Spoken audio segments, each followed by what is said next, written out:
Assalamualaikum warahmatullahi wabarakatuh. Alhamdulillahirrabbilalamin. Wassalatu wassalamu ala asrafil anbiya'i wal mursalin wa ala alihi wa ashabi ajmain. Imamil murtaqin wa qaidil mujahidin habibina wa nabiyyina Muhammadin wa ansarihi wa junudihi wa min tabi'ahum bi ihsanin illa yaumiddin. Amma ba'd. Saudara-saudara sekalian yang dirahmati Allah Subhanahu wa taala, kali ini kita akan membincangkan suatu topik yang menarik, ya. Judulnya, yuk kita makmurkan masjid-masjid Allah. Apa makna masjid dan kenapa disebut masjid, ya? Nah, secara bahasa, masjid adalah rumah tempat ibadah umat Islam atau orang muslim. Arti masjid adalah tempat sujud. Dan di Indonesia cukup banyak sebutan lain dari masjid, di antaranya musola, surau di kampung-kampung, ya. Ada juga langgar. Nah, namun langgar dan surau ini tidak digunakan untuk sholat Jumat, apalagi iktikaf, ya. Hanya sholat besar yang dilakukan adalah di masjid-masjid saja, seperti sholat Jumat. Kata masjid adalah bentuk mufrad atau tunggal, sedangkan jamaknya atau banyak disebut masajid. Dan istilah ini terdapat dalam Al-Quran seperti di Quran surat Al-A'raf ayat 31.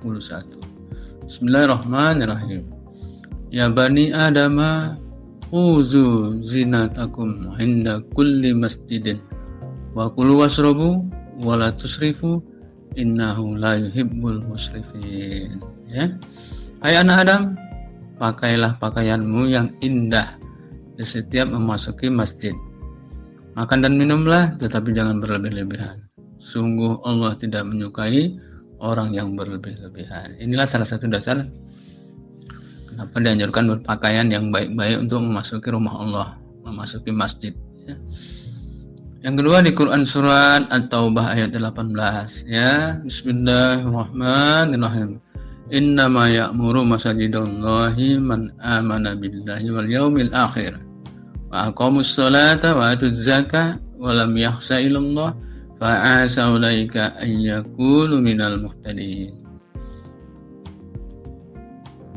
Hanyalah yang memakmurkan masjid-masjid Allah ialah orang-orang yang beriman kepada Allah dan hari kemudian, serta tetap mendirikan sholat, menunaikan zakat, dan tidak takut kepada apapun selain kepada Allah. Maka mudah-mudahan mereka termasuk orang-orang yang mendapat petunjuk. Nah, inilah salah satu dasar adanya bahasa atau teks masjid, ya, atau masajid di dalam Al-Quran.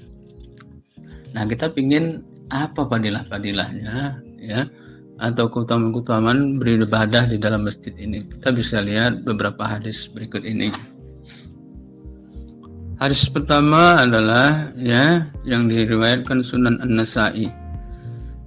An Abi Hurairah an-Nabi sallallahu alaihi wasallam qala hina yakhruju ar-rajulu min baitihi ila masjidihi farijlu tuktabu hasanatan warijlun tumhu sayiatan. Ya, dari Abi Hurairah dari Rasulullah SAW bersabda, ketika seseorang keluar dari rumahnya menuju masjid, maka tiap langkah satu kakinya dicatat satu kebaikan, dan dari kakinya yang satu lagi sebagai penghapus satu kejelekan. Ya, ini dari Sunan An-Nasa'i.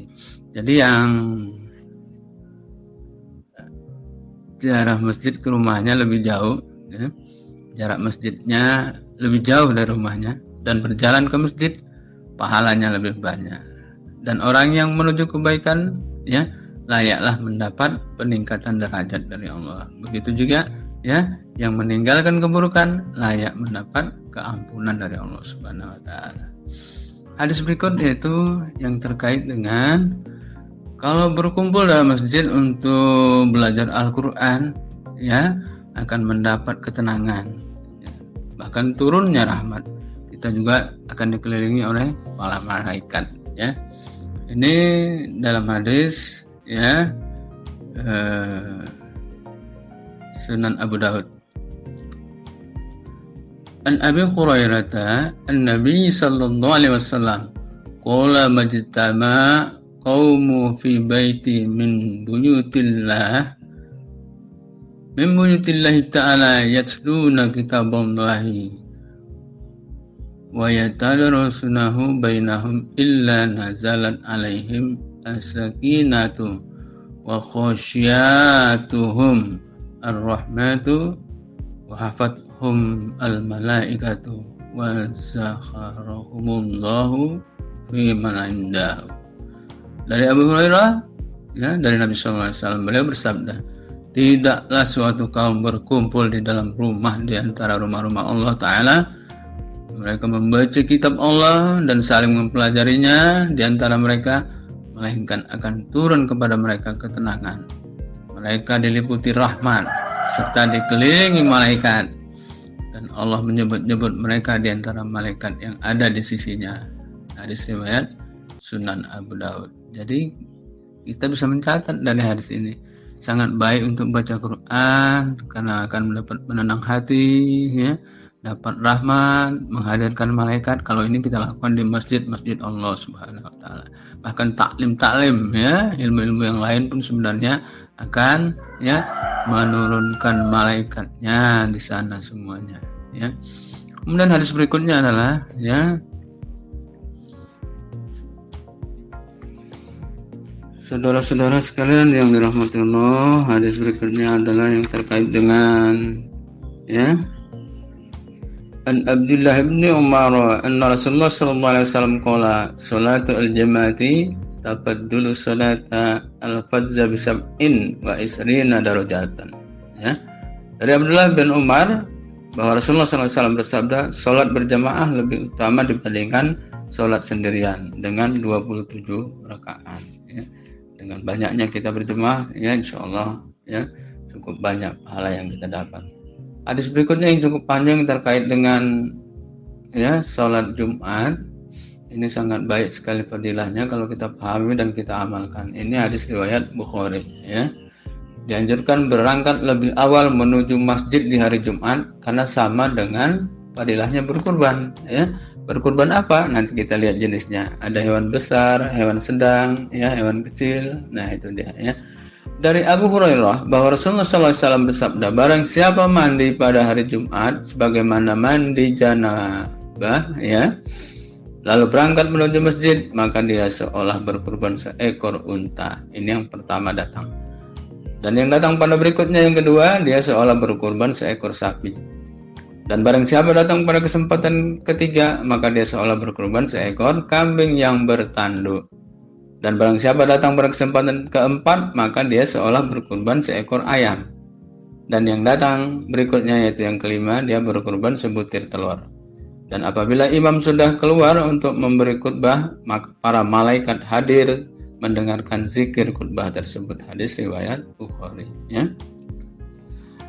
Kemudian apa yang bisa kita dapat, ya, yang dianjurkan dalam hadis-hadis diantaranya adalah, ya, orang yang terkait hatinya dengan masjid, ya, akan mendapat naungan Allah pada hari kiamat. Ini juga hadis riwayat Bukhari.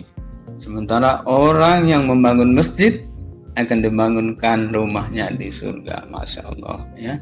Hadis riwayat Bukhari.